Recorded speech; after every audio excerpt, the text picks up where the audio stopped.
Hello everybody, my name is Sylwia Walukiewicz. For several years I have been working as a life and personality coach, as a psychologist and as a sensitive and mediumistic consultant. I also give workshops and seminars on various topics of spiritual development.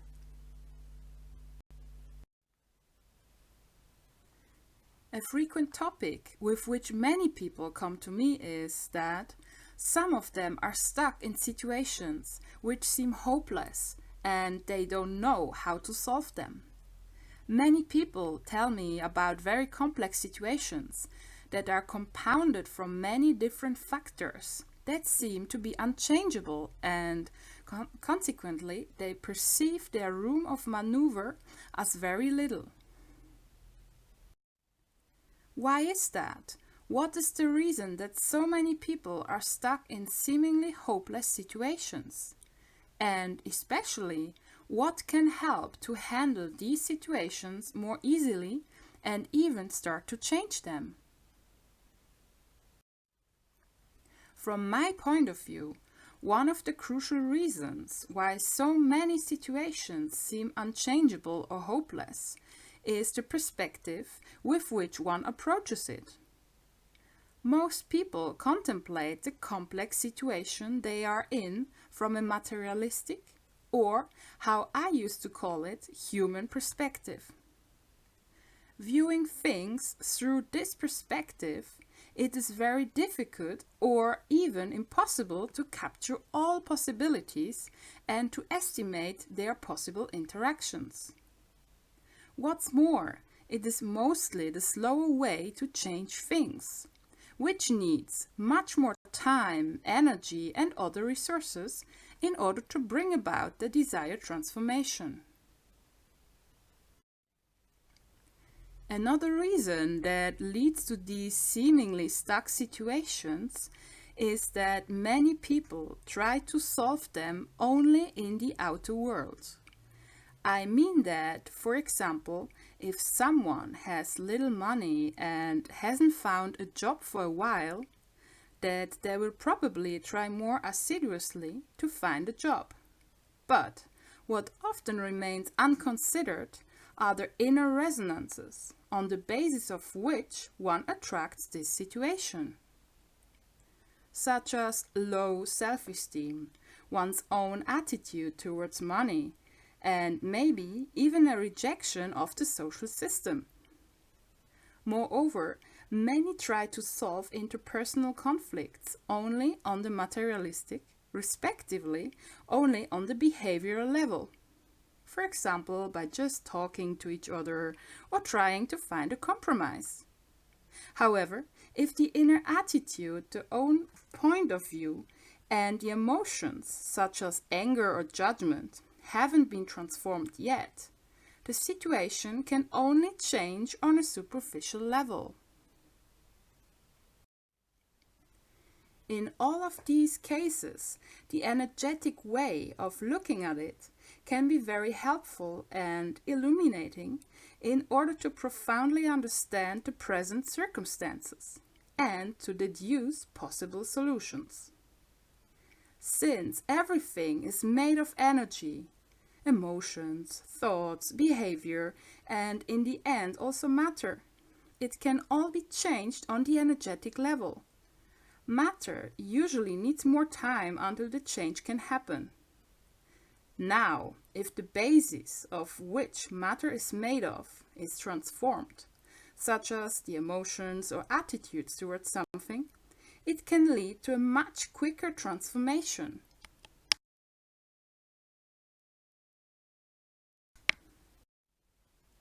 The practical steps that can help to apply this age-old wisdom are: firstly, to contemplate what we have attracted into our life without evaluating nor judging it. The next step is about acting on the assumption that this is exactly what our soul wants to attract into our life, so that our inner resonances can be mirrored by the outer situations.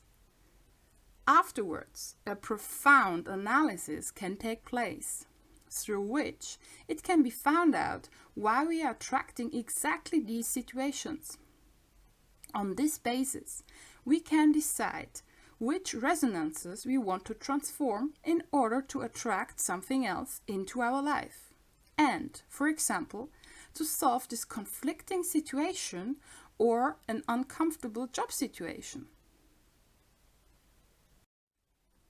In the following, I'll give you some concrete examples how you can perceive your life from an energetic perspective and in this way transform things more easily and quicker. I wish you a lot of joy and intriguing insights while applying these energetic rules. Hello everyone! In this short video, I want to explain you the energetic way of looking at life, and this I would like to do by discussing two examples. So, first of all, consider the situation of being in a relationship. Imagine that the two people, the woman and the man, they're in a happy relationship, they love each other, they spend a lot of time with each other, but at sudden she cheats on him with another guy. So when you look at it from a superficial point of view, you think they have been happy, they have been loving each other, they had a great time, they spent a lot of time with each other. So how and why she cheated on him with him? What's the reason?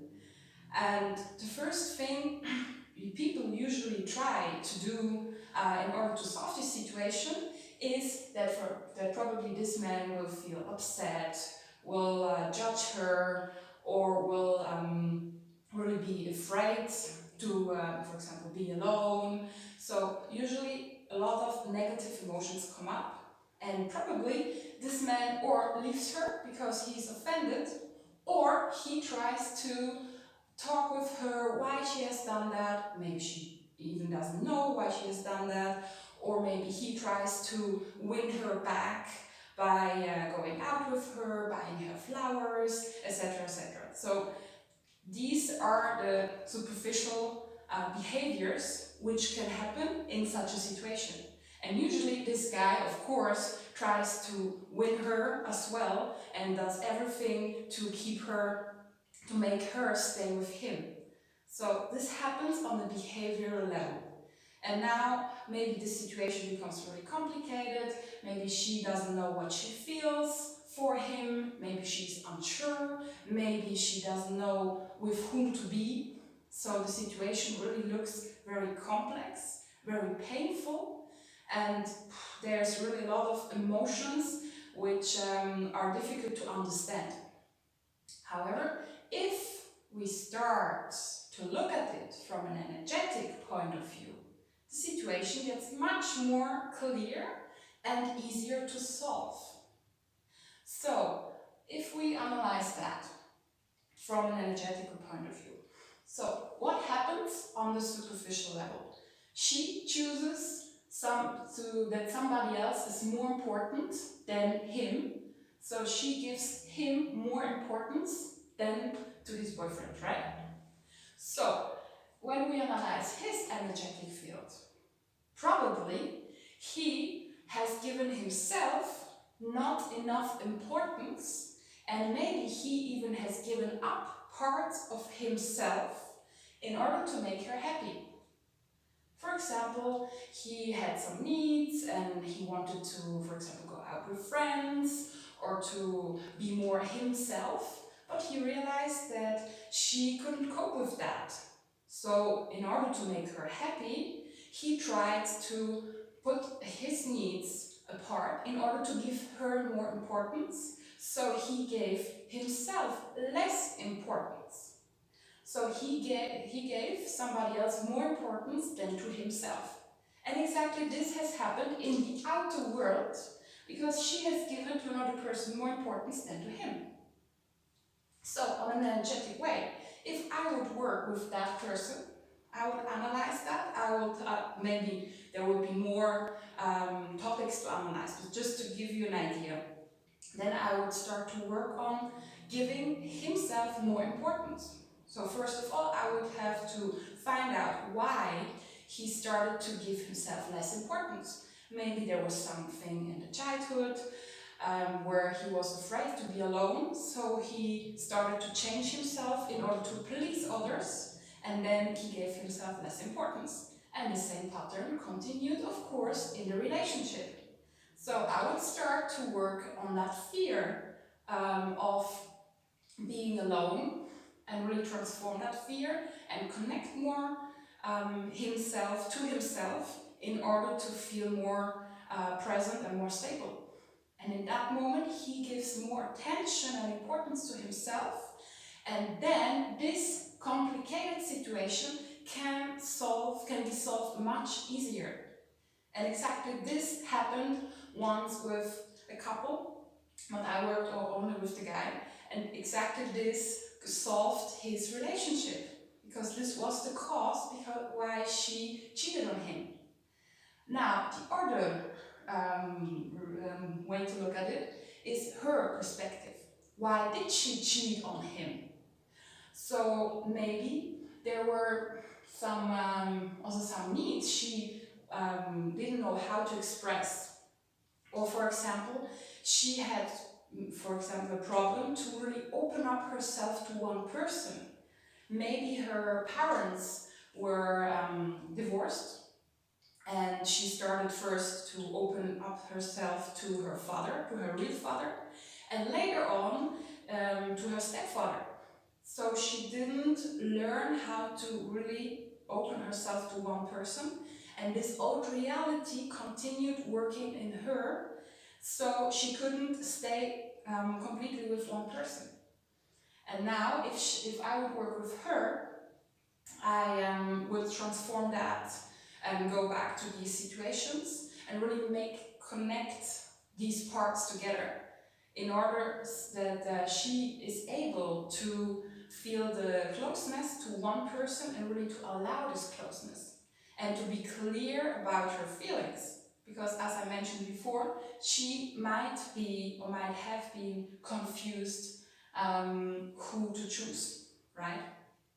So this would be one possible way to solve these problems or these topics from an energetic perspective. Now, looking at the job situation, let's imagine that this is an employee and this is the boss. And this employee tries to do everything to receive the attention and the appreciation from the boss. So he's working late at night, he's working extra hours, he's taking extra exercises and extra projects in order to please the boss. But the boss, he maybe appreciates it a bit, gives him some attention, but not really. And he, on the superficial level, on the behavioral level, he still works more and tries to really show how good he is. Now, why the mirror, so the outer world is the mirror of the inner world, why the outer world is mirroring something else. Now, if we look at it from an energetic point of view, and we see that the boss is not giving appreciation to this guy here, then we can conclude that within himself, he's not appreciating himself, that he's not really giving himself the attention, the appreciation, and the importance he would need or he would deserve. So he's seeking for it in the outer world and doing everything to receive it, which of course from an energetic point of view is not really possible in deep, right? So in that moment, I would do the outer world analysis and conclude from that in the inner world, the same thing is happening within himself. And then I would start to work with this guy on giving himself more importance and more appreciation. And I would check why and where it comes from, that he's not appreciating himself enough. And maybe in the childhood, or the mother or the father didn't appreciate him enough. And then, of course, his self-esteem stayed at the lower level. And now his boss is just mirroring this old reality. So in that moment, instead of working extra hours and instead of really giving everything and not having a private life, this would be the superficial and the materialistic, let's say, way of solving it, which is not really working. The energetic way of solving it is much easier and quicker. If you really allow yourself to change the energies and you open your mind for another reality and for a different feeling, a different energy in life, and you really can analyze yourself without judging yourself, so that you really perceive, okay, in that moment, he's just mirroring me, that I'm my low self-esteem. And without judging it, like without saying, oh my god, I have such a low self-esteem, I'm so poor, I'm such a victim. If you can accept it, and from that acceptance, build up the new energies, then you really can change your life in a really much easier way with much less effort than you had before. And if you look at the outer world, at the politics, at like the economic problems, everyone tries to solve the things with the superficial way, or out from the human perspective. Now, if we start to apply more and more the energetic way of looking at life, and to start to change the energies in profoundly, then things can change much quicker and much easier, not only in our lives, but in the collective, in the society. So my message is to try to look at things from the energetic perspective, because everything is made out of energy and everything can be changed on the energetic level. And this energetic level has an impact on the superficial level, on the material level, and on the behavioral level of people.